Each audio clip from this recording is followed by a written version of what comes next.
Hello everyone, welcome again. I'm going to do another reading from C.S. Lewis. This is from a collection of works called God in the Dog, and this short essay is entitled Some Thoughts. And I'm just going to jump right in now.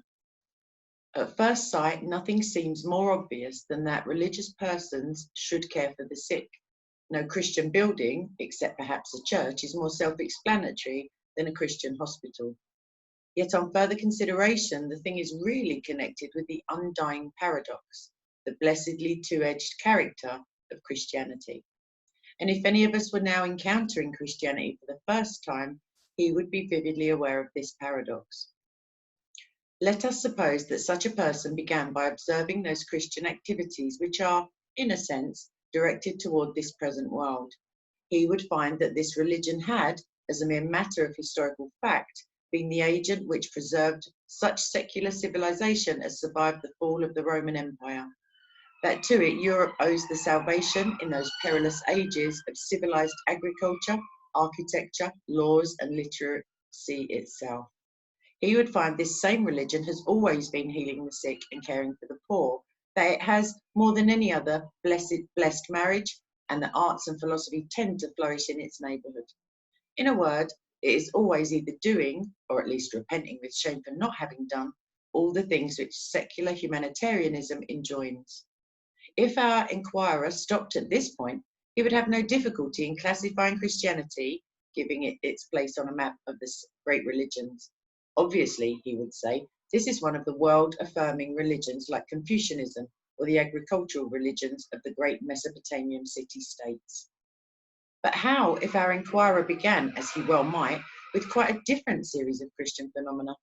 He might notice that the central image in all Christian art was that of a man slowly dying by torture, that the instrument of his torture was the worldwide symbol of the faith, that martyrdom was almost a specifically Christian action, that our calendar was as full of fasts and of feasts, that we meditated constantly on the mortality not only of ourselves but of the whole universe, that we were bidden to entrust all our treasure to another world, and that even a certain disdain for the whole natural order, contemptuous mundi, had sometimes been reckoned a Christian virtue.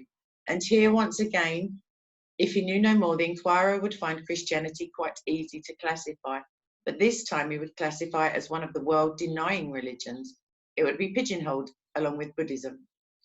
Either conclusion would be justified if a man had the one or the other half of the evidence before him.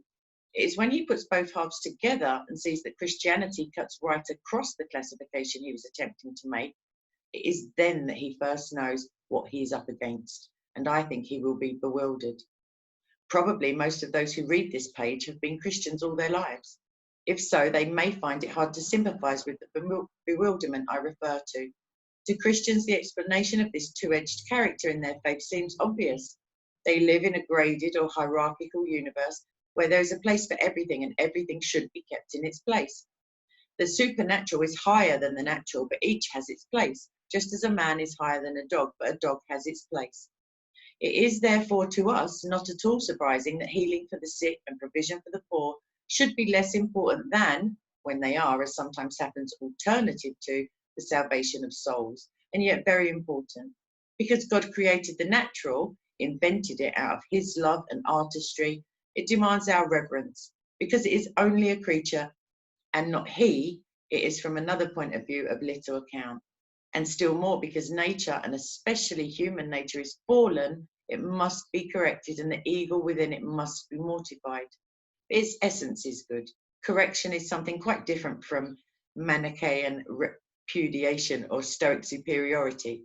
Hence, in all true Christian asceticism, that respect for the thing rejected, which I think we never find in pagan asceticism.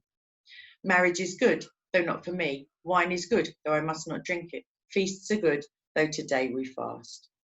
This attitude will, I think, be found to depend logically on the doctrines of the creation and the fall. Some hazy adumbrations of a doctrine of the fall can be found in paganism, but it is quite astonishing how rarely outside Christianity we find, I'm not sure that we ever find, a real doctrine of creation. In polytheism, the gods are usually the product of a universe already in existence. Keats' Hyperion, in spirit, if not in detail, is true enough as a picture of pagan theogony. In pantheism, the universe is never something that God made. It is an emanation, something that oozes out of him, or an appearance, something he looks like to us but really is not. Or even an attack of incurable schizophrenia from which he is unaccountably suffering. Polytheism is always, in the long run, nature worship. Pantheism always, in the long run, hostility to nature. None of these beliefs really leaves you free both to enjoy your breakfast and to mortify your inordinate appetites. Much less to mortify appetites recognized as innocent at present, lest they should become inordinate. And none of them leaves anyone free to do what is being done in the Lord's hospital every day, to fight against death as earnestly, skillfully, and calmly as if you were a secular humanitarian, while knowing all the time that death is, both for better and worse, something that the secular humanitarian has never dreamed of. The world, knowing how all our real investments are beyond the grave, might expect us to be less concerned than other people who go in for what is called higher thought and tell us that death doesn't matter.